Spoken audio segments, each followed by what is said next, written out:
I'd like to introduce Victoria Jenkins from Unhidden. She has already been in across the pond for Summer Fashion Week, and also very excitedly earlier on this year gave a TED talk which was on ableism, which was fantastic. And Judith Cook, who is a founder of Alba London, a lingerie company, but also is one of the co-founders of the Adaptive Fashion Collective, which is a fascinating organisation trying to help the fashion industry be more inclusive, I think. But I will hand over to you two to share with us a little entry into your worlds. Thank you for a lovely introduction. And it's lovely to share this space with Judith after sort of being unwell last week and still being unwell this week, so I do apologise for that. I don't know, I'll start with a brief my journey. I know, Courtney, you've heard this a lot before, and apologies if it is repetitive for anybody. So I'm Victoria. I founded Unhidden. I spent 14 years working as a garment technologist, which is sort of like a clothing engineer. I studied fashion design and graduated in 2008. And then in 2012, I had my own journey with disability. I had a life-threatening undiagnosed stomach ulcer that burst. And off the back of that, then ended up having multiple other surgeries. Various bits of me have now been removed or rewired, hence being on antibiotics currently for an intestine infection, which is always fun. But it was during one of many hospital stays that I met a woman who was on the same ward as me, and she'd had ovarian cancer, which she had no more cancer, but it left her with a number of conditions. So she had 2 stomas and a line in her arm, one in her chest, and she couldn't dress for how she wanted to. I mean, in the hospital, she had to get completely naked, which I thought was very undignified and completely unnecessary. But she also couldn't dress how she wanted to at work. And it also meant she couldn't dress up to go out with her friends. She couldn't dress how she wanted to at home. And it was just one of those light bulb moments for me. I thought, suddenly I realized I could have done with clothing. It was a bit more, I didn't know the word adaptive at this point, but sort of a bit more comfortable, because every time I'd had surgery, I just didn't leave the house until I was able to wear the clothes that I wanted to wear, which is obviously not something that everyone can choose to do or not do. So I started researching it, started developing it. At the time, that was 2016. Only the year before, Tommy Hilfiger had done his first adaptive range with Mindy Shire, who founded Runway of Dreams, which is what I just took part in New York this year. So I kind of come a bit nicely full circle. It was a very surreal moment. And I mean, obviously the landscape, thankfully, is starting to change in the UK. Judith has, she's been going, I think, 5 years. Is that right, Judith? I think. And Hidden's only been trading for 2 years, and it's all been self-funded up to now. It's been quite the journey, but we are the first adaptive brand to join the British Fashion Council for now. I'm hoping to be joined by several of my peers in the coming years. And yes, I was meant to have my first full runway show in September, but thanks to the passing of the Queen, it was a matter of respect. It was also the idea of 23 disabled models trying to get across London that evening, given that transport was a mess and the entire country was in London. I didn't feel like it was safe. And also the BFC kind of decreed that we were not allowed to have any networking or any kind of party afterwards. And I really wanted the models to be able to hang out with the audience and enjoy it, and hopefully even get agents. And I wanted a bit more of an interactive event, which I was told we weren't supposed to do. So again, it's postponed till February, which will be awesome. So I suppose I could talk you through the range of what I've tried to do. I mean, there's lots of other adaptive designers around the world. There's heaps in America. And quite a few in Australia. So I do recommend, if you start to look at the word adaptive or Google the word adaptive, it's one of those, it was coined by Tommy Hilfiger. So it's not necessarily the best word, but it's the one that we're going with for now. Although I've also seen Samantha Bullock, who did London Represents and did show on the 17th this year. She's started using the word uni-adaptive, which I quite like, because it's kind of a combination of the two things. But again, it's another word that potentially not everybody knows, which makes it quite difficult. And I think perhaps potentially the reason people don't know about the sort of work that myself and Judith do is because we are hampered a lot by digital ableism. So just the accessibility of platforms in themselves, And then the language use, you know, if you actually use accessible hashtags, that can reduce your reach. And then trying to run ads has been something of a nightmare, and something that we just, as a brand, I found I just may as well set fire to money. So now I'll talk about the clothes a bit. So what I've tried to do is use a universal approach, which means anyone can wear them. It's not stopping anyone from wearing it, it's just allowing more people to wear it. Apart from the seated trousers, which are very much for wheelchair users and do feel a bit unusual to stand up in. It's a very small range I've been making to order because I haven't had the money to buy stock, so that does tend to hike the price point a bit, but I'm very transparent about the pricing. And everything is made in a wonderful factory in Bulgaria from dead stock fabric, which is fabric that's left over from other companies. I'm using that up rather than creating more. At the moment, I mostly use snap fastenings. I would like to use magnets when it's affordable for me to do so. And Velcro it can be good, but the problem with Velcro is you can't tumble dry it. And, you know, I don't really think it's fair to expect everyone to dry clean everything either. So I kind of try and aim for fabrics that you can throw in a washing machine and you haven't got to worry about. If you do buy anything with magnets in, I'm sure Judith probably has this on her site, put them in a bag so that they don't sort of get stuck, and then with all your other clothes it can create a bit of a problem in the washing machine, something that you just don't think about. Even with, you know, jeans buttons and things like that, you know, you can hear it clanging around. And then it's just ease of access. So I try and think of things, you know, I spoke to a woman who gets dressed using her teeth. So I had a very serious conversation with her about how thick a fabric she could get into her mouth, and how, whether it was elasticated, whether that helps, or whether it's non-stretch, like what she preferred. It was incredible, but obviously it's very difficult to do. Like that was a customized sort of order.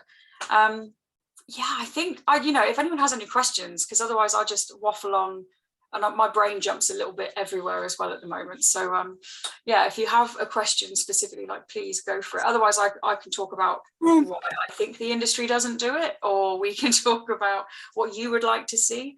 I am developing a range for kids, which will hopefully be out on the 3rd of December with Paw Patrol prints on it. And then next year there'll be SpongeBob, which is pretty cool. And I've also got a brilliant collaboration with Lucy and Yak. We're in phase 1, which at the moment is just me taking their existing products and adapting them so they're more accessible, which involves some more elastic, some more access points, some snap fastenings, and just things that you don't, so that if you've got reduced dexterity, you don't have to worry about tying at the front, because that's not ideal for most people.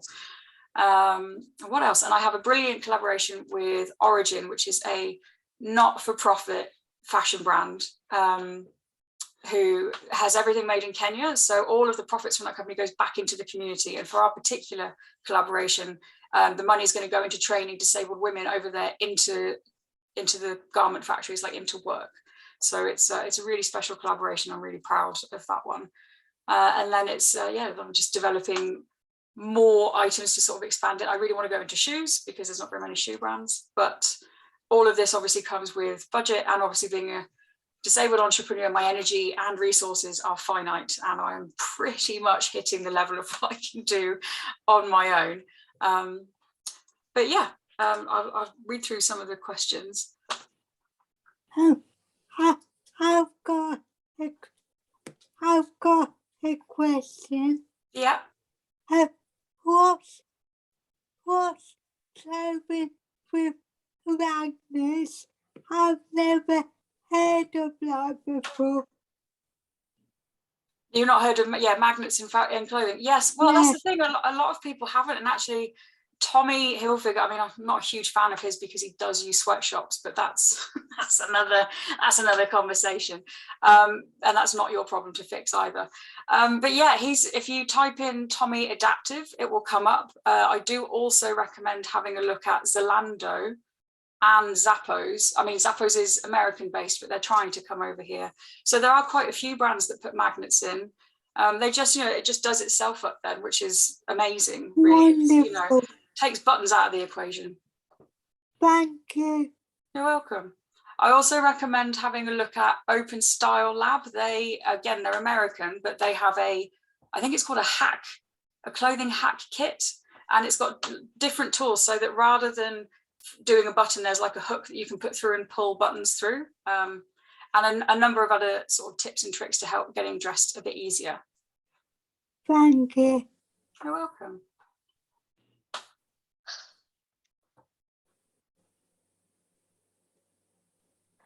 Yeah, I was just saying, you were saying about shoes, that's very topical at the moment. I've been trying to find some shoes that I can wear as well as my splints. I use a wheelchair and because I've got cerebral palsy, and it's so difficult to get shoes that I can put on my splints, I can put on myself, so I don't have to rely on anyone else to. And yeah, it's just frustrating because you either have to resort to going to America for things, or buy like really sort of, I want to say frumpy, but like sort of shoes you'd expect like a 90-year-old to wear. Yeah. It's not fashionable. It's practical, but not something I'd want to wear. So yeah. yeah. I do recommend having a look at Friendly Shoes, because they are now in the UK and they do have some AOF friendly shoes. Oh, okay. And they're still trainers and a bit more casual, but they do have some really nice options, and they've all got zips in instead of, like the laces are there, but you can unzip them to get your foot in. Okay, I'll look that up. Yeah, and Reebok, they've got, I think they are, I can't remember who it is that they're collaborating with, but they are collaborating with a shoe brand, and Kizik, I think, also sell in the UK, and they're the ones that worked with Nike to bring out that shoe. I wasn't a huge fan of it, and it was very expensive, but they are working together to bring out more. There is an American, I can't remember her name for the life of me, but I can easily send you the contact, because she has tons of recommendations in mainstream, and they're not training shoes, because exactly what you're saying, she doesn't want to just be wearing training shoes. I wish I could have bet. She's got tons of recommendations, because that's how she actually started. But I'll look it up and I'll send you. You may already have it, but on the off chance you don't, because she's got some fabulous recommendations. Yeah, so that's awesome. It's just that with the splints, I know that in particular is a real, that does rule out most standard footwear. But yeah, well, she's actually looked at this really in detail. So she's a real expert on it, a real expert. So I can easily send that to you. That sounds like fantastic. I would really love to have a look at that. Everybody could possibly. Yeah. But what I wanted to ask Victoria, just kind of expanding slightly, it's really exciting to hear about all of the adaptive brands, the individual brands. Do you think that we're going to get to a point where within mainstream fashion, we start to consider the disability population, and we have clothing or footwear that can be worn by both, or that it's part of their collection rather than something different? Yes, I think they are moving that way. I've obviously, myself and Judith, we've both been sort of batting against quite a few of them. I have been talking to the big four. It's just they have, the problem they have is a huge amount of red tape, which they're just sort of, their processes and their auditing that they want to put in place just makes it really difficult. But they are developing it, and they are looking into it. I think the fact that in the US, Target, JCPenney's and Kohl's have now all got inclusive ranges, and I think Kohl's just launched theirs this week. So if it happens over there, I think it makes sense that it will happen over here. Excuse my ignorance, but just for everybody, when you say the big four, sorry, like Sainsbury's, Tesco's, George. Right. I'm trying to think of the fourth one is not the top of my head. Marks and Spencer's probably. Yeah, I think I mean Marks and Spencer's. I mean, I've been talking to Marks and Spencer since about this time last year. We're no further, because they want to be able to drop ship from me, and I don't have the money for stock. So there's a bit of a sort of they do want to do it, but I think the steps there are still quite difficult. And then here the particular problem is that, there's quite a few of us design consultants, much like what Judith will be talking to you about, that can help these brands. But at the moment, if you consider that their design teams have never considered adaptive design, haven't studied it, don't know how to do it, so how can these brands meaningfully do it? And that does mean they have to hire people, and then because it's not just enough to hire one person. You should have a team, because obviously disability is huge in its breadth. So then you've got to bring in everybody, and I think they should all get paid for their time. But I think it's not just bringing in people with a disability to talk about what they need. You also need someone who's got experience of developing this clothing, so that they can sort of catch the footfalls, because we've spent time and years developing it, so we know where that is. So I think it will go that way. It's still embarrassingly slow. And very frustrating for that, but hopefully, my goal is to shout loud enough that if any of them do it, and I haven't spoken to them, that it will not look so great on them, because I think there is a real desire from what they're saying behind the scenes. They want to do it right and they want to do it meaningfully. That just means it's going to take time. But I'm very hopeful. We'll see. Rio, over to you. I was gonna say, like, I've had sort of similar issues with like wearing sort of shoes with my splint and stuff, because it's always been sort of a big problem finding the right shoes finding the right shoes, and also finding like I can sort of never, and I've never worn jeans ever, really. Like, obviously I've tried to get them, but I can never fit it. I can never ever fit it over my splint. So I've sort of had to resort to wearing cargos and all sorts of things, and different trousers and stuff. And it's just always hard to sort of keep up with the trends and fashion trends and stuff, especially being in uni as well. It's always been a nightmare. Yeah. Just trying to keep up with what to wear and stuff. So, like, but I'm always having to resort to wearing cargos. Like, do you think there's any different sort of well, there are options that have, they look the same, but they have either zips in the side, so you can open either the full leg or, at least the lower half, or snap fastening. So there are a few options out there. I know Tommy does it. Denim is a particular one that's very difficult. So the thing, I've obviously like tried to wear denim and all sorts, but firstly, I don't really like the look. I just don't look good in denim either. But I've sort of gone for sort of the cargo look now. Sort of more of a baggy fit as well. Yeah, is what I've sort of had to resort to. So, you're on trend with Y2K, so it's not, it's not too bad. But yeah, denim and jeans is a real problem across the board, I think. But there are some. I would argue that it's one of the more developed categories in this area. The problem is that not so much in the UK. So I think perhaps one of the most useful things that Victoria and I can do is perhaps supply a list of the retailers that we know who are specializing in this area, because I do think that jeans is actually quite developed. Whether you like them or not is another thing, because it's very it's up to your taste, but it's actually one of the areas that people have looked at. Now, the only thing I would say is that, of course, they always tend to be a bit more expensive, which is one of the issues around this whole adaptive clothing. But I think what could be helpful is that Victoria and I, between us, do have a list of what's out there at the moment. So you might not know them, so you could have a look at them. And I think that might be helpful to everybody if we did that. It's just a suggestion. I don't know what. Unhidden's page has a highlight button that says adaptive brands, and there's, I think, 100 people in there. So, and some of them are like, they're a link to a huge link of other people as well. So that's right. It becomes a bit, if you've got to, this is part of what I'm working on the collective. It's like, for people, it kind of isn't that easy to find. Victoria and I know this because we've been working in it, but certainly I'm very happy to the jeans and cargos. I can give you some ideas more specifically that maybe you can have a look at, and that might be helpful. So I know where you're coming from. And also like wearing like trainers and stuff, because I do like a lot of sport and stuff. And I remember, like, I didn't know whether you mentioned it before, but Nike brought out this shoe one time where it was like, you literally put your foot in it. Yeah, and then it's the flies. The flies.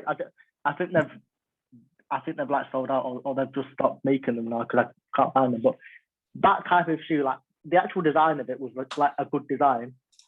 And I thought it was quite like a good design, but the shoe itself, like the colours and waves and stuff, they weren't that nice. I didn't think. Yeah, I didn't. I wasn't a huge fan.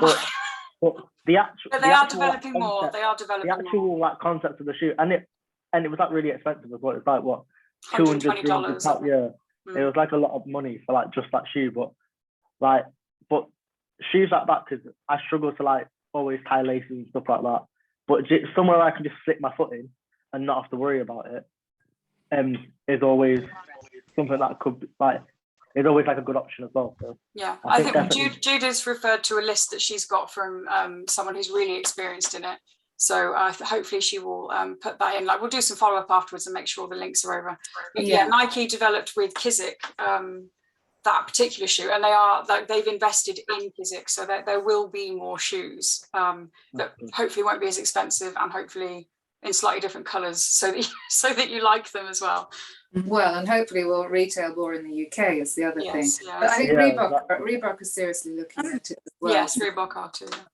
I think there'll be Nike. The good thing is Nike with the Fly Ease started the ball seriously rolling, and now I think others are very much going to follow up. But the problem was they weren't retailed extensively in the UK, and that's always the big issue because the volumes here don't justify it. So yeah. And I don't know if you saw, but we have started a list on our Live Well page, our fashion page, and we will add and keep adding as we get some brilliant information for you. And that's kind of the whole point of these talks. So thank you very much for helping us to keep that updated. I think Jamie is wanting to ask a question. Hi Emma, how are you? All right, thanks. How are you? Good. Can you hear me okay? Is that okay? Right, Jamie actually wanted to just respond to, I don't know if your name is Rio Blokey. Is that, yeah, hi. Jamie just wanted to say for wide leg jeans, he wears a leg bag and we found the G-Star Elwood jeans are nice and wide at the leg, but without being a flare. They're nice sort of baggy and they're stylish as well. We get them off eBay though. It's very expensive new. That's an excellent hack though, buying things off eBay. Yeah. No, that is good. Gotta do it. Yeah, but that's great. That's what I like. It's like, you see, you're buying from you find something in mainstream that works. And I think this is the point, and this is where we have to come to. It's being informed, getting the retailers and brands to understand what's actually out there can work, but better inform people, better descriptions, better tagging, better photos, because you've already gone out there and done exactly what people need. So that's great to know that. Brilliant. Jamie, was there another question? No, thanks. I've got a question, if that's okay. So this was from, I think it might have been Janine at the beginning of this month when we were talking about it. If Janine, if I've got the wrong person, I do apologize. But one of our community had bought a dress that had a zip down the back, and also a pair of jeans that were really lovely style, but difficult to actually, you know, do up properly. So they'd had to take it from a mainstream shop to a tailor to help get it adapted. And then other people were sort of suggesting that, recommending that there are other brands that you can buy online that will do the adaptations for free. And I'm just wondering whether, I know you said, oh, it was Katie. Sorry, thank you, Katie.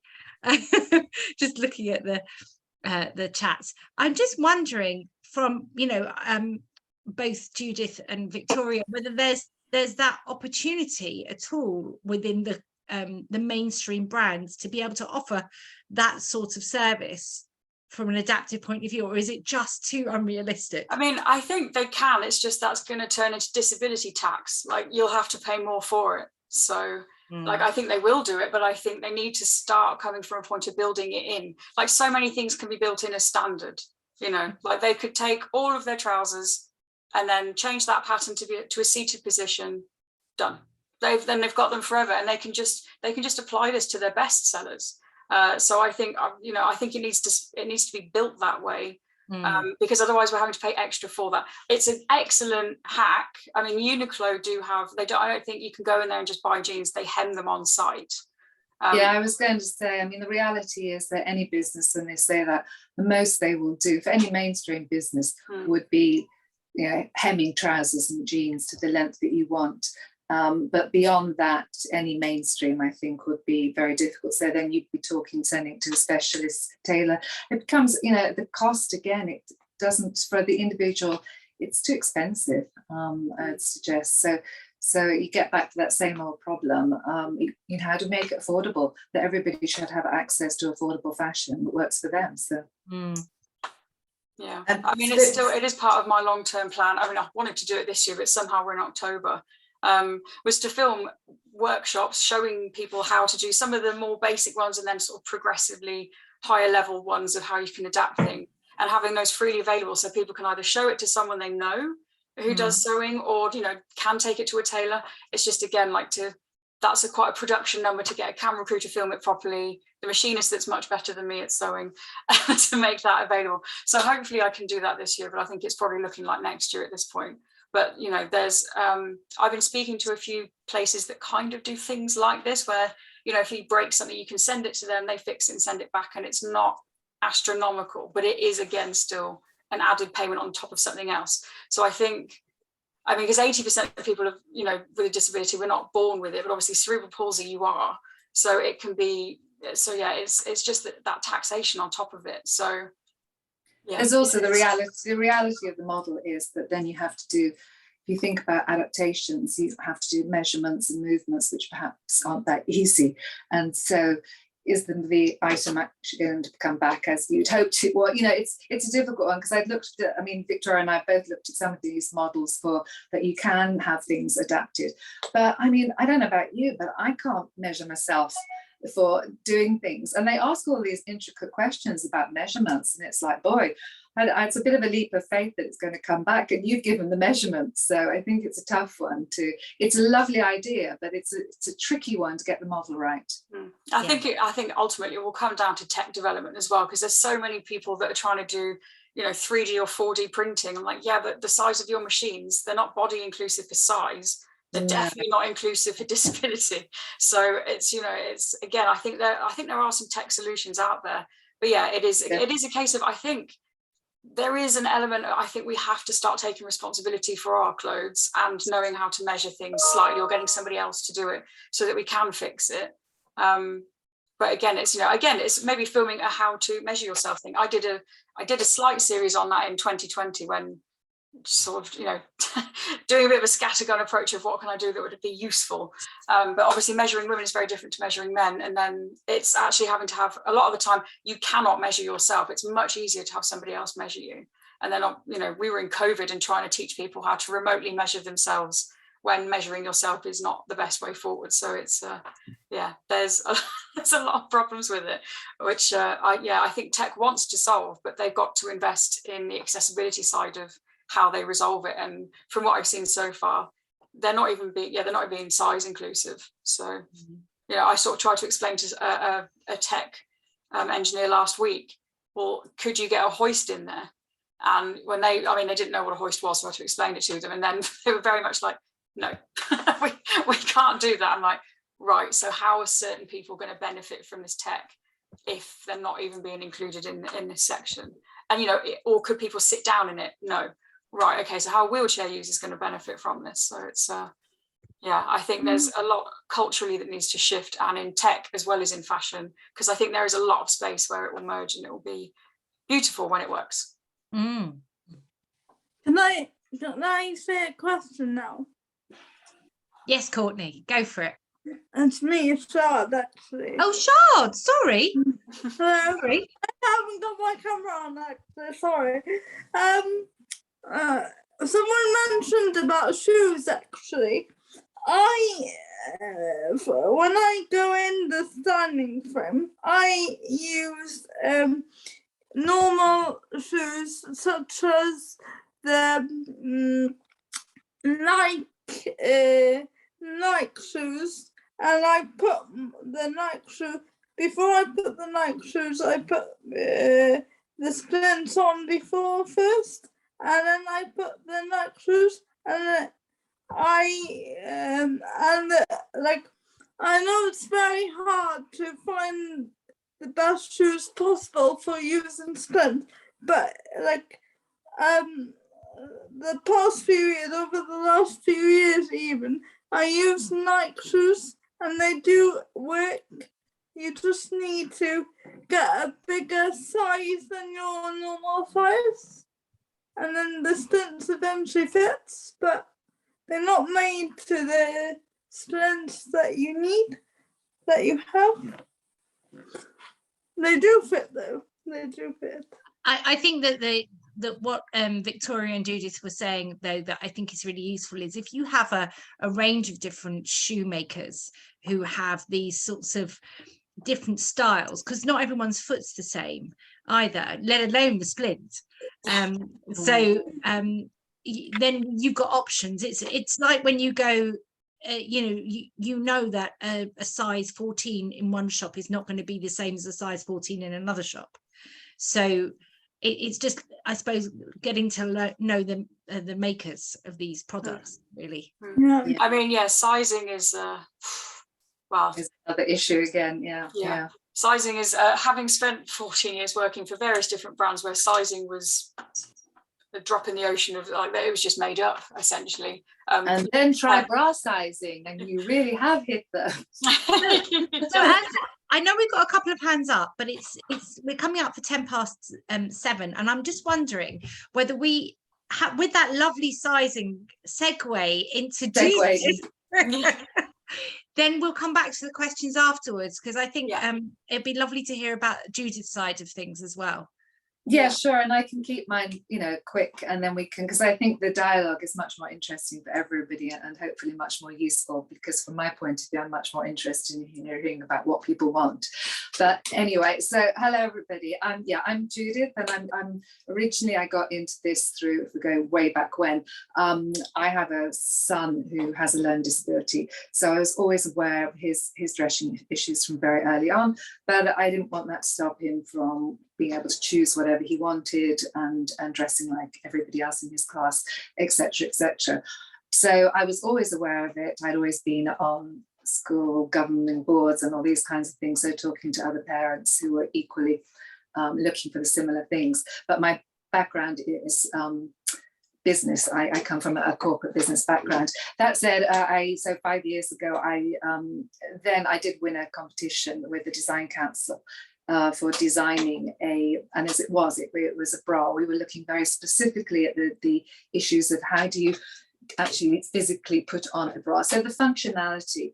And I worked on designing something which was using magnetic fasteners, which hadn't been done with bras, because we were using a very specific new patented fastener from a company that I'm now working with, because we are looking to rebrand and bring this into the whole disabled adaptive general fashion market, to try and bring easy dressing to a wider market.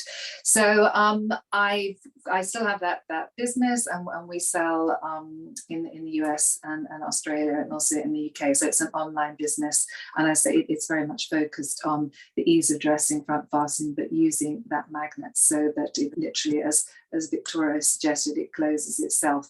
And yes, if you put them in the washing machine, the key thing is that you need to close them. Other than that, they're absolutely fine, but obviously they need to be closed. Working in that brought me in contact with obviously a lot of people as to what else did they want. And so what I learned was that what people want is to be able to go into the H&Ms, the Zaras, the M&Ss of this world and be able to buy what everybody else buys. But they needed some functionality, some guide, some help in maybe in remaining independent or dressing easily, or whatever the issue was, that they needed a little bit of extra help. So I've now come together with my co-founders, Joe and Jess has CP herself. And what we're trying to do is work with mainstream retailers and brands to get them to understand what are those needs. You have fit, color, style. Okay, but what about the functionality? To get dressed involves a functionality of actually physically putting stuff on. And what we've fundamentally were coming at it from is that there is a lot of stuff out there, but try finding it is very difficult. One, you have to be aware of it. And as again, Victoria had said, that most of these fashion brands and retailers, and through no fault of their own, because if you don't have a disability yourself, or you don't have a family member yourself or a close friend, I think we'd all recognize that it's not a world that you're familiar with. There's no reason why you should be. So there should be no expectation there, I believe, on that part. But nevertheless, there should be an expectation that we can go in and help them understand it and give them the reasons. The data needs to be there, the numbers need to be there, and that's what we're working on. And then actually, how do you set that up for them? So it's the descriptions, the tags, the images they're using.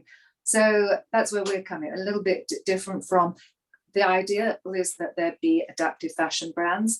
But I think, again, as we know, everybody has different tastes and style and aesthetics. So, it's going to be a tough one. There's a million different fashion designers and brands out there. So how do we work with them to make it a little bit smarter shopping is how we're coming at it, understanding and seeing it through the different lens. So so that's why to me it's fundamental to understand what do people want, so that when I'm communicating with these brands, I can be more effective. And also we're trying to gather the data and do our own research, because that's absolutely critical. You ask, why isn't this happening and why hasn't it happened fast enough? A lot of it comes back to it's not sufficient data, the analysis, the metrics, they're just not there. And you have to have those if you're talking to big mainstream brands and retailers. Without it, nothing happens. So yeah, I'd love to hear what else people want, because that's what I need to understand. And yeah, welcome if anybody wants to contact me. We are looking for people who we can, do focus groups and research with. So please fire away. Thank you so much. That was a whirlwind trip. Yeah, sorry. No, it's so fun. It was fantastic. Kat, you've got your hand up. Oh, hello there. Hi. Thanks for that chat. That was really, really informative. And yes, I'd love to be part of a focus group or anything that would help later on future wise. That would be great. That would be wonderful. I don't mind that at all. Oh, there you are. Yeah, sorry. Yeah, please, yeah, because it's as I say, it's understanding what do you want from, and if I was going to put you in front of a mainstream retailer tomorrow, or for example, I need to know, where do you like to shop? You do. I like the sweater, by the way. Nice sweater. Oh, thank you. That time of year, isn't it? You just want to get all cozy and snuggly. No, I will. I would love that opportunity. Really would, and it would give me lots of satisfaction actually to be able to, because I've got cerebral palsy, and we all we've all got our voices and our thoughts, and I think that would be really cool. Kat, did you have a question? Because your hand was up before. Did you have a specific question? Who, me? Yeah. Where do you shop? What's your issue? Yeah, no, the specific question was about when I wear one of my legs is longer than the other. So I wear an insole in my shoe. And I'm finding that a lot of brands don't really accompany that. But I know that you're putting a list together of brands and places to go. I came here late, so I didn't have the last lady's speech or anything or talk about it. So yes, I'm just trying to work out how to take my hand down at the moment. So it tells you, put your hand down. Thank you, Kat. It's so lovely to see you. It's so lovely to see you. Yeah, as I say, we'll try to, it is frustrating because, as Victoria alluded to, again, I've been repeating Victoria, but yeah, the frustration is that the US tends to be quite far ahead of us in this. And so, I hesitate sometimes these lists, but I think you can get ideas from I think it's helpful nevertheless that perhaps you haven't seen these lists. And then, and we can discuss and dialogue it, but part of my frustration is how we can move it further along in the UK as well. So, I do a lot, between us, Victoria and I do a lot of research looking at other countries who are ahead of us. And yeah, the US, of course, because of its size and the population, again, is quite ahead of us. But I do think that shoes, that there are quite a few people in the States that have looked at this issue. And I know it's complicated from person to person. But anyway, it's worth a look at these lists, and I'll happily share it. Yeah. Yeah. Where do you shop? If you okay, I've got a question for you. You see, because I like your sweater. Where would you choose to shop if you were going to shop? Where would you choose to shop? You can say anywhere. Yeah. Okay. So the other day I was in London, obviously at the hospital. I go to regularly, and I thought I'm going to follow my app and I'm going to get to Zara. So I was there sorting out my Google app, and I made my way there, and oh boy, I found this lovely long maxi dress type thing with a green pattern on it, and I keep getting stopped by people saying, where did you get that from? Irrespective of how I got the thing on, it was just I do, I like them. That's it. Okay, but it was it easy to get on, or was it kind of? But you loved it so much that you're going to damn well get it on. I'm going to damn well get the thing on. I am. It wasn't too damn well. I need to get it on. There was some room for you know, movability. But then again, it's good to know what size. Like Miriam said about you know what a size 14 is. You know what other shops have different sizes. But no, it didn't make me feel like I was wearing a, you know, well, I can't think now, a tent or anything. It didn't make me feel that way at all. And the flowiness of it and the weight, and it moves around. It's quite nice. Yeah, it makes you feel empowered when you're in a nice bit of clothing. I mean, I've gone out clothing. It's been ridiculous. I mean, I've had to do this, do that, and got myself into a right old palaver. Yeah, no, exactly. But I mean, we've all just doing that. I mean, that's half a tank. yeah. No, I mean, you'd be exhausted before you went out the door in it. But you see, you found things. You can find things that work for you, and that's what we want to do. Is like that. We want to share that information and get a little bit more clever about this, because there are things that work. But it's confidence as well, Jude. It's confidence to know what you want, where you want, and how you want it. Because, you know, I'm the first to admit I've never actually really been much of a confident shopper, because I don't think I've just tried to. It's been jolly hard. I think on the time, like me and Mum went to Oxford Street and we walked around there.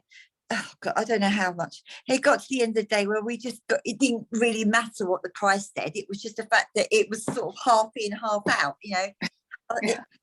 Yeah.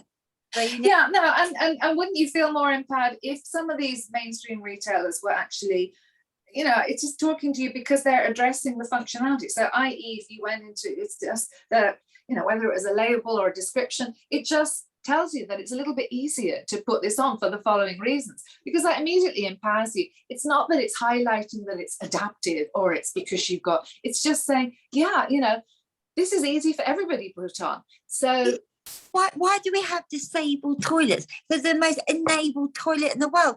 I used to use them when I was changing my son's nappy. I mean, it's got all the room, it's, you know, and I think we forget about that sometimes. Right, we all need a bit of help, don't we? Anybody. Yeah. Hopefully, I don't know. Yeah, and the last thing any of us want is to be segregated. What my research showed, the last thing anybody wants, and most of all when it comes to fashion, they don't want to be segregated out and separated out. It doesn't work for, you know, I mean, if you look at there have been trials around clothing for older people, and that's never worked because nobody wants to be told, go and wear this fashion because you're older. You know, it just doesn't work. People want to wear the same as everybody else and have that freedom of choice, but they need to have a bit more understanding of why it works for them, why it doesn't work for them. Is it, you know, it's just the same as you choose a color, you choose a style, you choose a fit. Okay, you choose a functionality. It's just another extension of helping people to find the clothing that works for them. But unfortunately, it's not something that, unless you have those issues yourself, it's not something that you think of. I mean, it's weird when you think of it. It's crazy in many respects because we all have fiddly buttons, long zips, trying to scramble to put bras on, but the industry just doesn't think of the functionality. So it's an interesting. And I want to concur with Rio's, just picking up on Rio's chat, and something that Kat said in terms of the size of changing rooms, and the ability. I don't know if anybody else in here, if I try that on, am I going to be able to get it off? I can probably get it on, but how do I get it off, especially in a very small space? So I'm just throwing that out there, Rio. I totally agree with you.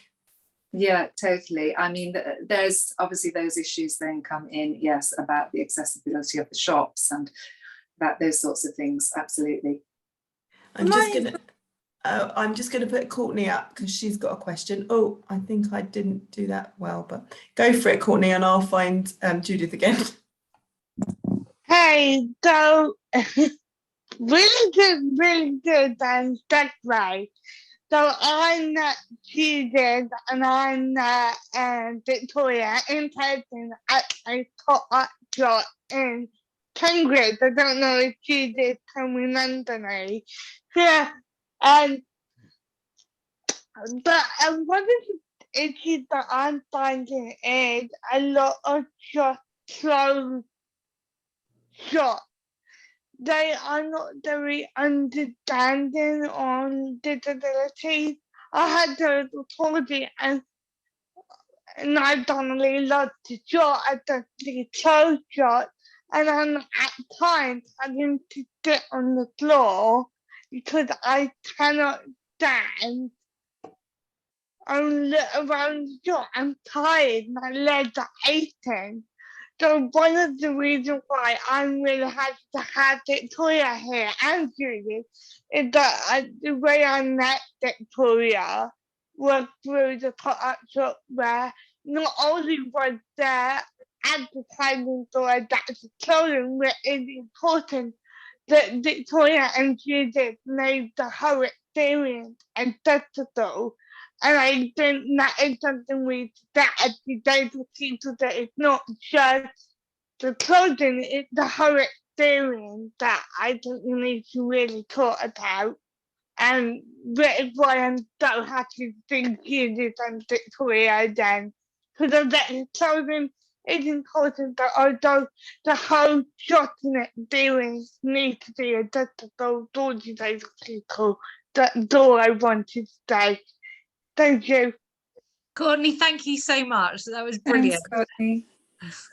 It's very important to be able to, like you say, look at the whole experience. And it's not just about having the clothes and being able to put them on. It's about having that experience, that retail experience that everyone, you know, enjoys. Yeah, absolutely. It's a whole, you know, it's an education process that there are so many different elements, and we start with the clothing themselves, but as we've just discussed, there's so much else around it that needs to change. But you know, it's one by one. We've got to have a starting point here, and for that, you know, the industry needs they need to be aware. You know, it's bringing awareness of the issue itself. I mean, as I alluded to, you know, that they're not even aware of the issue to a large extent. So it's bringing that awareness and the research and data and metrics, and then helping them to, once they understand the gap there and the need and the reasons why they should be addressing it, then how do we help them get to that? And how do we make it easier for them as well, I think is the point, because, you know, when you're coming at new markets, new ideas like this, that you've got to make it easy for them. Otherwise, it's going to be very difficult to get them to engage. You know, I mean, M&S had a children's range. They did, you know, 3 years ago, they introduced a children's range, or even longer than that. They'd spent 3 years supposedly researching it and talking to parents. They introduced the easy dressing children's range. It was very limited. And now it seems to have gone nowhere other than into the school uniform. They have a little bit of easy uniform, but it's basically around Velcro and leggings. But, you know, it's interesting that to understand why have they not proceeded, having spent the time and research in it. So these are the important questions that we have to pursue if it's going to become more mainstream. I think also you've got to understand that not every disability is digital. You've got a lot of people with hidden disabilities, and just, you know, you can't really talk about adapting well without adapting the retail experience, because you need to get the disabled people in the shop to buy the clothes. You know, it won't. You can't really talk about one without the other. It's the same way I really enjoyed how I met Victoria through the pop-up shop. Because for me, I necessarily may not need adapted children, that I need a digital shopping experience. Does that make sense? So yeah, that's why I think that what's lovely, what's interesting about the Adaptive Fashion Collective is that what you're providing and what you're offering is like a consultation. If I've understood this correctly, where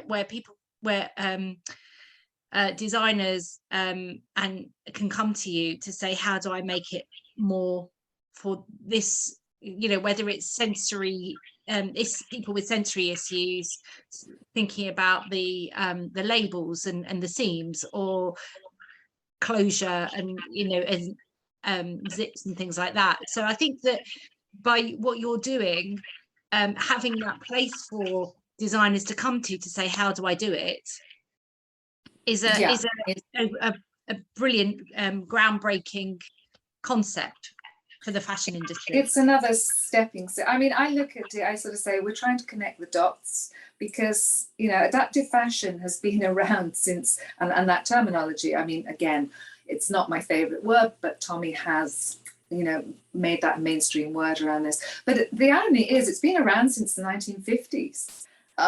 You know, and so we haven't progressed very far in many respects. And so why is that? And I think it's really understanding the whys and how can we now bring about the change. And again, you know, with technology should help, but the technology is not 3D, 4D, it's not there yet. So that's going to take a bit more time. But the information technology is here, and why don't we make it more accessible for all people to understand fashion and their dressing needs? So yeah, it's really just trying to think of an easier way to try and make this happen a little bit faster for everybody, because there are great designers out there looking very specifically at this, smaller designers and, you know, Victorian and hidden. But, you know, there's a whole world of different disabilities, which obviously one designer or one adaptive brand can't address all of them. So let's be a bit more clever about how we address this and look at what the needs are. That's brilliant. Yeah, thank you. We've got Becky, Francesca, and then Rio. Yeah, I can't find Becky because she's got her camera off, so I can't spotlight her for you.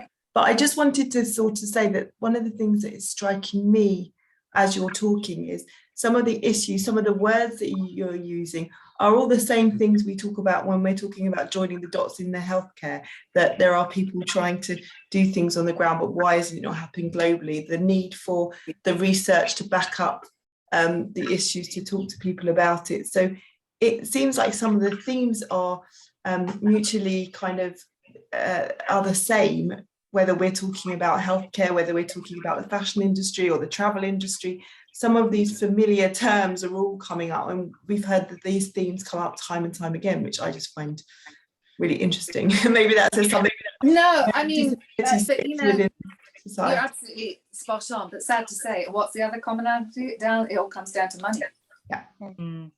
Ultimately, you know, all those things, I mean, that there's an angle of the commercial angle has to come into, which is why, as I said, the other big thing that myself and my co-founders are trying to look at, that, you know, the big data, the metrics, that you have to have those in place. Otherwise, you can't drive it forward without those. And that comes down to, again, because money is needed, and whether that's healthcare, travel industry, or fashion, if you're trying to change the landscape, then you need to be able to prove a reason for that beyond the moral and ethical reason of doing it. And it's purpose driven, absolutely, but the numbers have to make sense as well.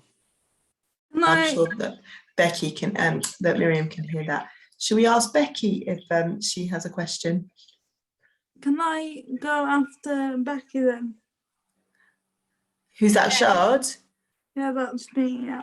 Okay, let me just ask Becky, and we've got Francesca, who hasn't spoken yet, and then definitely.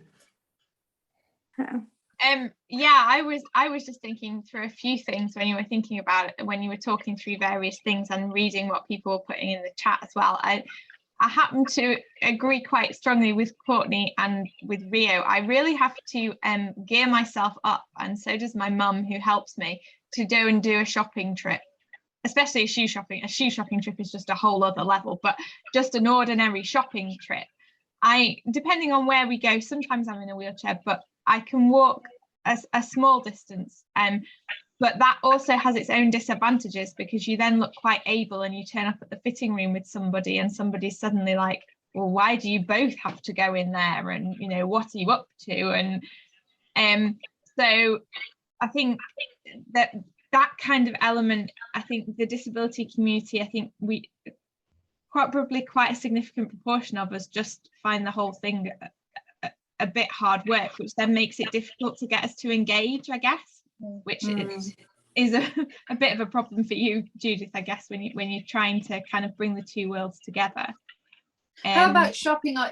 How about shopping online? Is that something you don't? Yeah, I do a bit more shopping online. I happen to find a Mistral, which is a company. This is Mistral actually. They're a company that kind of like a small boutique type brand around the south of England, which I found while I was on holiday.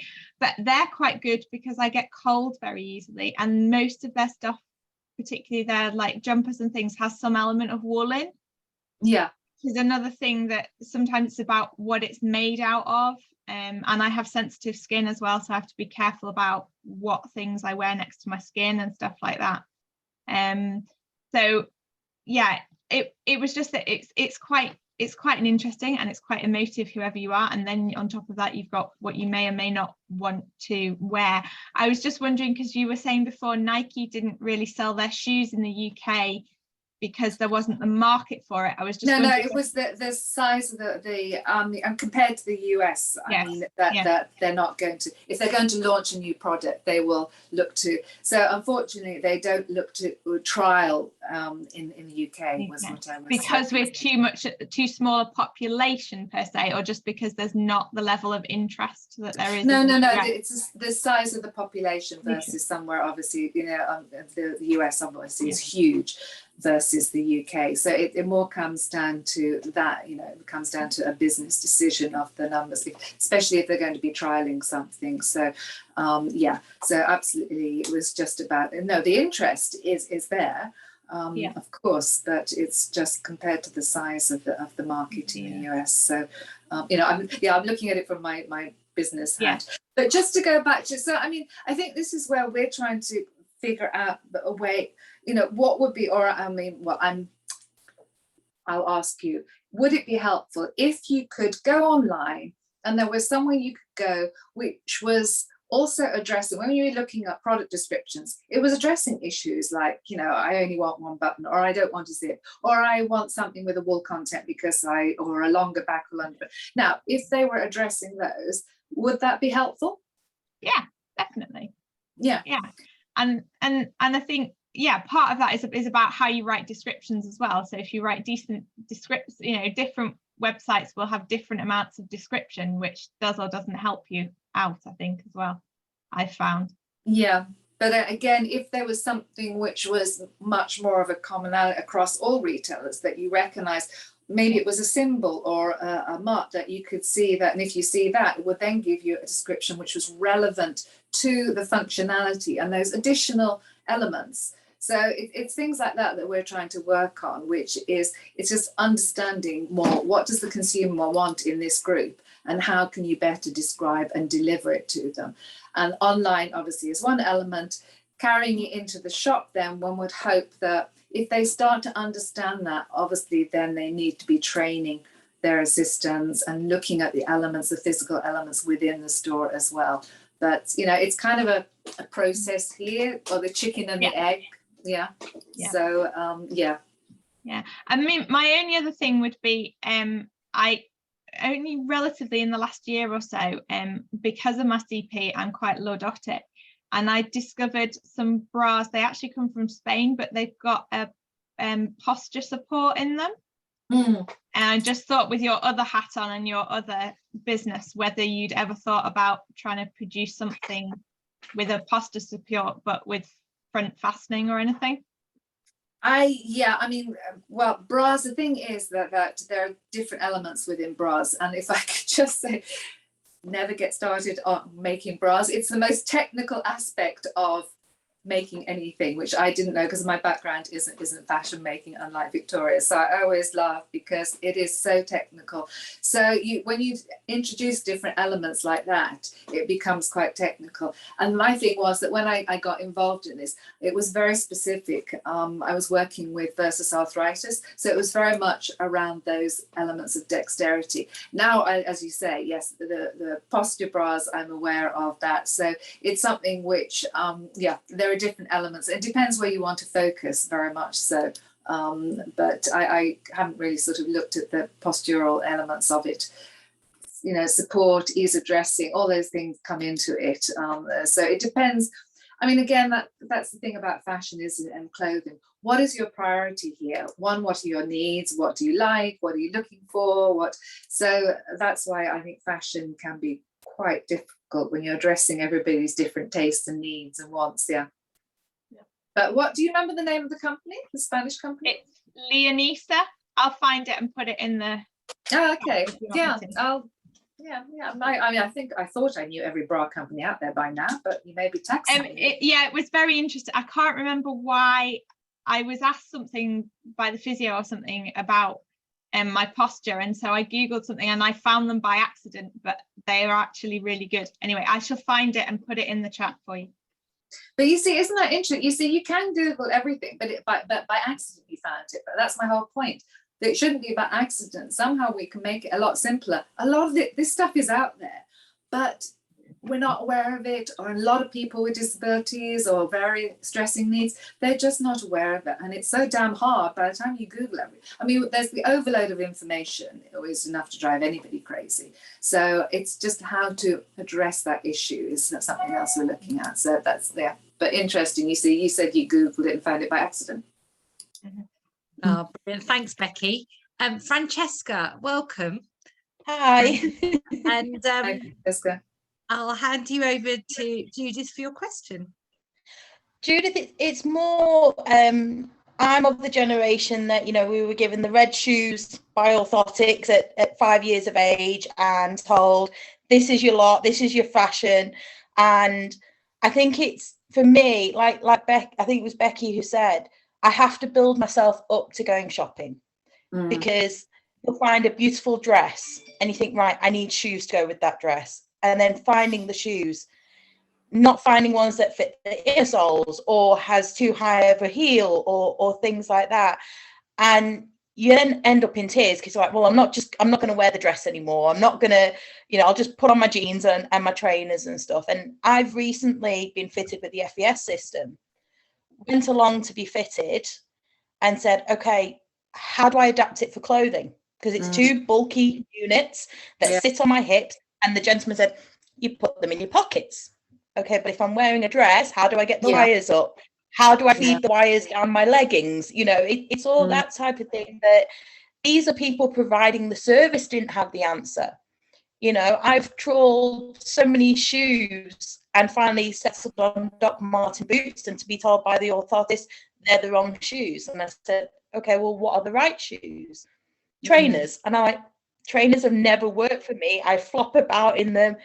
And I think that's the thing. In my 40 years, I've never had somebody in the service say to me, this is how you adapt your disability to still feel pretty. You know, the 16-year-old who was going to a school prom who couldn't wear the dress because my wedding day, I wore a wedding dress with 12 layers because I couldn't find shoes. I had to wear pumps on my wedding day. You know, it's that kind of thing. I know, yeah. I mean, I hear you. You know what I'm thinking as well? I think it's also, isn't it something, there's a problem with our services. And I guess I am, but there's not that holistic approach to it. It's like, okay, you know, you want to feel good and look good. And that's part of the whole holistic feeling healthy and recovering or learning to live with whatever, you know, you've been. But that's part of that does annoy me to a great extent because a lot of the service providers they just don't know any of this because it's not even on their radar, and you know they've never even thought of it because there is some information out there, and so they could actually. But anyway, I mean that is something which that holistic approach is a real shortfall. But you know I think that the other thing that we want to try and bring into this is not above and above the descriptions because I hear you. It would be then engaging with people in the community, style tips. You know, how do you make it work for you? I.e., you know, I mean, there are so many people out there, and people have found things that work for them. We can't have all the answers to everything, and you can never expect there's going to be an adaptive fashion designer out there that's going to be able to answer all your problems or issues or concerns, but maybe we can find, you know, a hack, or somebody else can suggest something. Or so part of it is trying to then, through visuals, through having models, through having style tips, that if, you know, just as you see on any website or store, they'll have style tips. I mean, I was looking up, there was some brochure in one of the Sunday papers, and they had on each picture they had a bubble with a style tip or something. I was thinking, well, you could easily have a style tip around something to do with easy dressing, or something to do which was much more informed to a problem that people have. Otherwise, it was just it was quite a good idea, I thought. But I thought you could make this so much more informative by addressing a real issue here, as opposed to. So I think, and that's what we're trying to work and make people aware of, that think about this and how you could help people through just understanding their issues. And then again, I come back to the connecting those dots.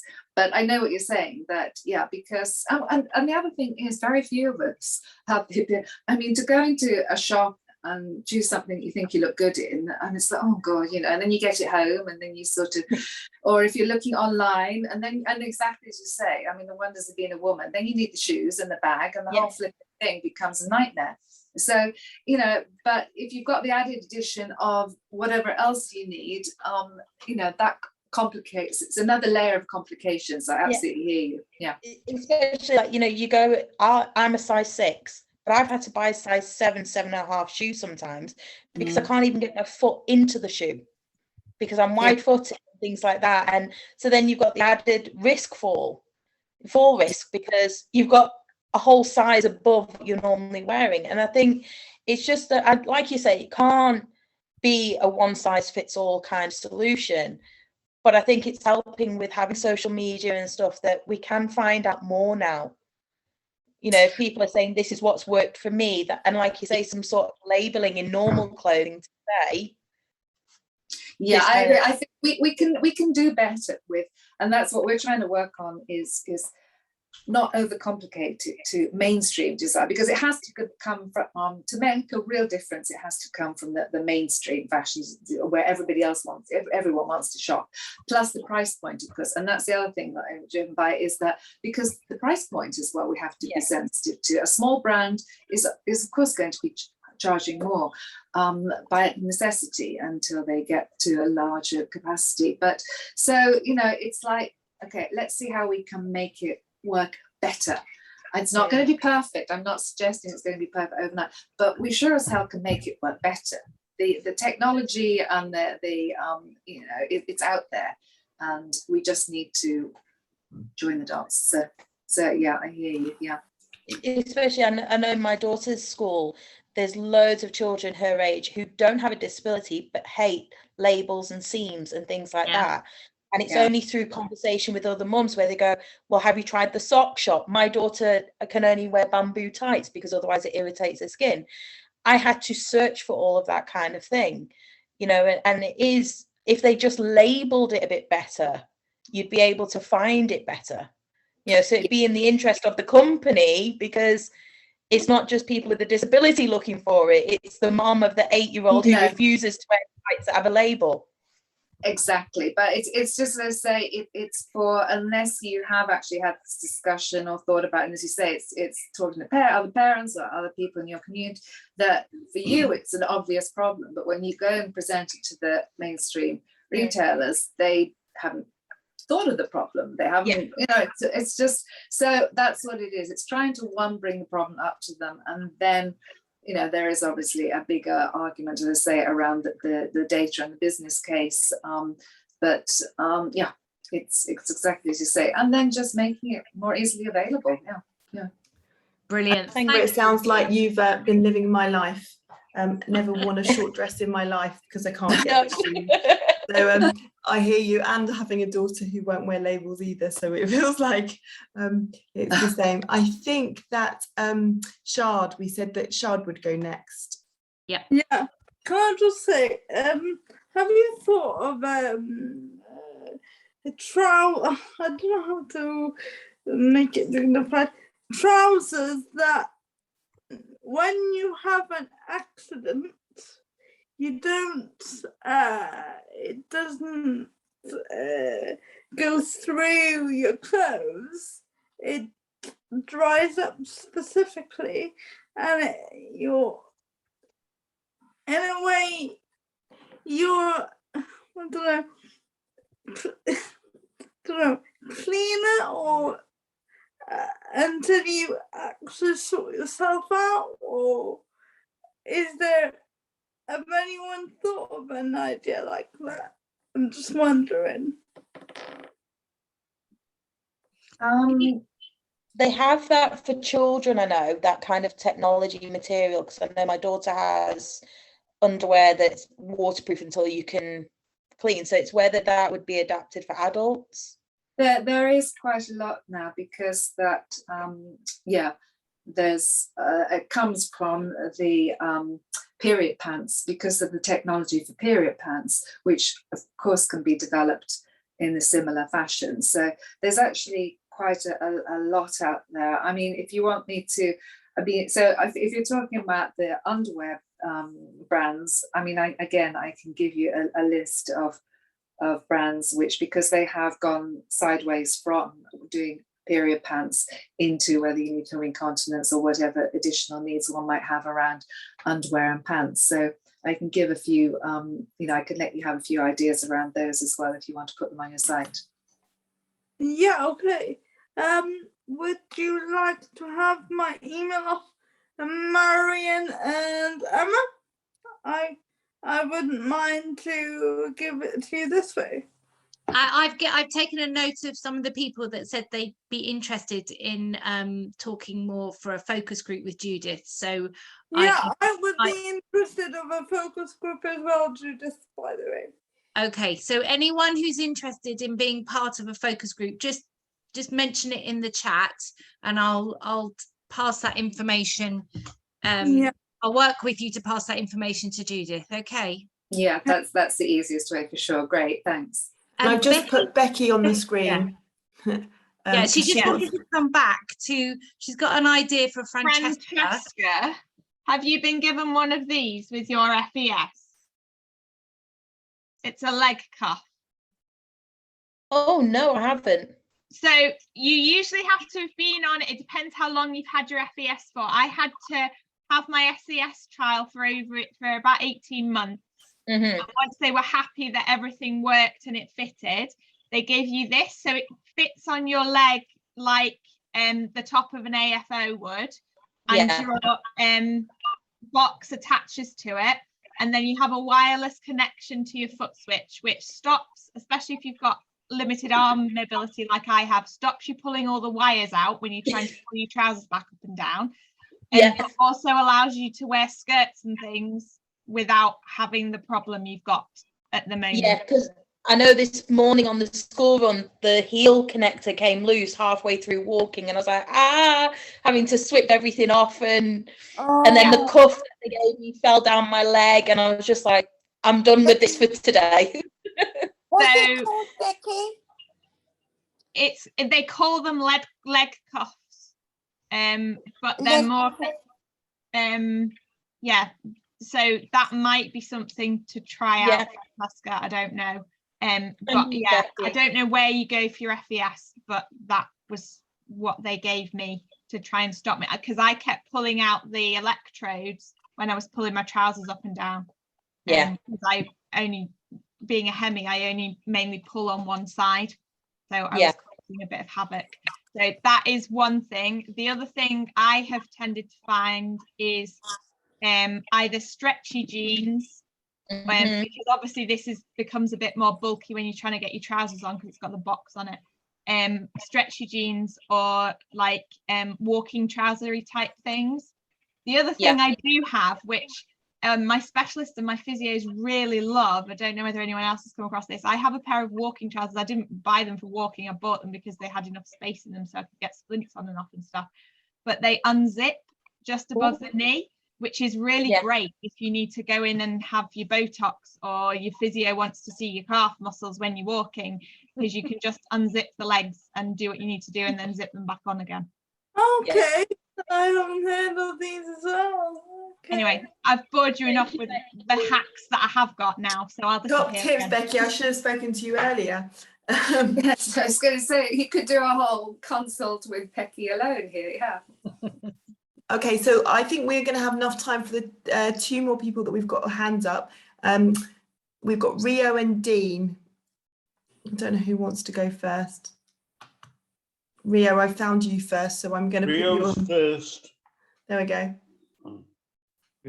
I was just gonna say, like, just springboarding off what sort of everyone else has said, like with the whole changing room thing. It's more and just in general, it's not necessarily about like the fashion experience. It's about making people aware of it, and I think that's sort of where we need to sort of start. It's just making people aware, and it's not necessarily making people aware of it who have CP. It's about making everyone aware of it. So just going into school, I think like going into schools as well, and starting off that sort of getting the ball rolling in sort of schools and stuff, and just about CP in general, and just about sort of different topics in the sort of CP world, which will help people. And I think like using things like World CP Day or just sort of national days like that could help sort of to sort of raise the awareness about it. And like I do quite a lot of raising awareness on like social media and stuff about that. So it's not just having like 1 month about it or just one thing here and there about it. It's just that sort of nailing it into people from like a sort of early sort of age. And it's like when I'm in the shops and when I'm sort of thinking about what I'm going to buy or what I'm going to wear, like I have to strategically plan what I'm going to wear, and sort of like I have to sort of plan my outfits in advance. And it's very just frustrating. It's like I want to be able to wear certain clothes. I want to be able to wear certain shoes or do certain things, and it's very frustrating when it's like I always think that I'm sort of a hindrance to people because I might be slowing you down, having to like try something on in the shop, or slowing you down because I need you to help me like zip something up. And it's just making people more aware about it like all the time. So it's just yeah no, I mean that's the wider issue. Of course, you're absolutely spot on that people need to be aware, whether it's CP or whatever. We've got to be more inclusive across the board. And yeah, you're right, it has to start in schools, but there's a lot that needs to be changed, isn't there? Yeah, absolutely. But I mean, there's the World Health Days. But the problem that I found from our research is that, you and I are aware of all these different days, but people outside the communities, and that's where my frustration. Yeah, that's what we need to sort of communities, we are all aware of it, but outside, if I said to anybody, do you know this day is on or that, I mean, they won't have, and that's what needs to change. We need to get the messaging needs to come out of the bubble. I feel we're in a bit of a bubble talking to each other because you Rio know about these things, I know about them, but there's the rest of the world out there that doesn't, so we've got to change. Obviously, with it being World CP Day on Thursday, I've sort of messaged all my mates and everyone and being like, you've got to wear green, because green's obviously like the sort of the staple colour. And I've told my mum to do it. I've told my mum to wear like tell everyone at work and stuff. So even just things like that, just getting people social media is making it aware, just spreading it around. It's really helped. I know a few influencers. I know there's a girl called Millie Pickles. She's on Insta and like TikTok and stuff, and she's got a prosthetic leg, and she basically talks about her experiences and talks about her life and stuff. And she's sort of been like, no one really sees the girl with the prosthetic leg. They see her as a disability advocate and all sorts of things. And she's from that she's basically sort of springboarded and made sort of doing quite a lot of campaigns about it and stuff, and getting into sport and all sorts of things, and just sort of embracing the fact she's got a disability and stuff. And it took me ages to sort of embrace the fact that I had a disability and sort of accept it. And I think that sort of, especially in schools as well, like I felt quite isolated and got bullied and all sorts of things. And like when I think about it now, it's like that was actually quite a horrible time in my life, but it's like not a lot of people knew, or they just see, oh, because he's not in a wheelchair, or because it's not visible, he's not got a disability, or because one day he might be walking absolutely fine, but it's not the fact. It might be I've got this thing, or he's got a thing on his leg, but it's not just that. It's like I've got a thing on my leg which makes me tired, which affects my mood, which does. It's not just I might be sort of smiling on one day, but then another day I could be sort of struggling. So yeah, totally. Yeah, no, you're spot on. Yeah, absolutely. There's a lot that needs to change, but social media and influencers are definitely very powerful in helping that. Yeah, very much so. Coming to the last question of the evening, Dean, it's over to you. Sorry, Dean. Thank you, and I'm sorry I was late. A shame on me. I forgot about this being a Monday meeting, so apologies to Judith and everyone. But I just wanted to say, going off what Francesca was saying, I found interesting because I think we're of a similar generation where we grew up with our orthotics and like you only had certain colours. I think there were about 3 in the 70s and 80s. But now there are some very creative sort of things to do in orthotics. The only problem is, not on the NHS, and even for a normal, I was looking at a place in London, not for myself, but I was looking in general when we've discussed this before, and even for a kind of basic pair of shoes to be adapted, you're talking, at this place in London, you're talking like £2,500 at least. And that's just for a basic, so yeah, there is going back to what Judith was saying, it's a shame that in the NHS, I don't think you mentioned the NHS specifically, but I'm saying the NHS, Judith, that there isn't, within the NHS, there isn't a more creative approach when it comes to footwear and orthotics rather than just the box standard. That's all I wanted to say. Thank you. Yeah, no, it's totally. I mean, one of my co-founders always uses the example of, if you look at where eyeglasses were when they started, and how come now it's become a fashion item and you can have, but when eyeglasses were originally, again, they were very much prescription. There was one color, one style, but now they are, high fashion item and a million different choices. And we need to broaden it out to think about other items because, it's very much connected to that holistic approach and making people feel good and look good. If you've got to use these things and wear them all the time, it's pretty obvious, isn't it? Again, it comes down to a cost thing, though. As you've said, adapting anything is hugely expensive. Yeah.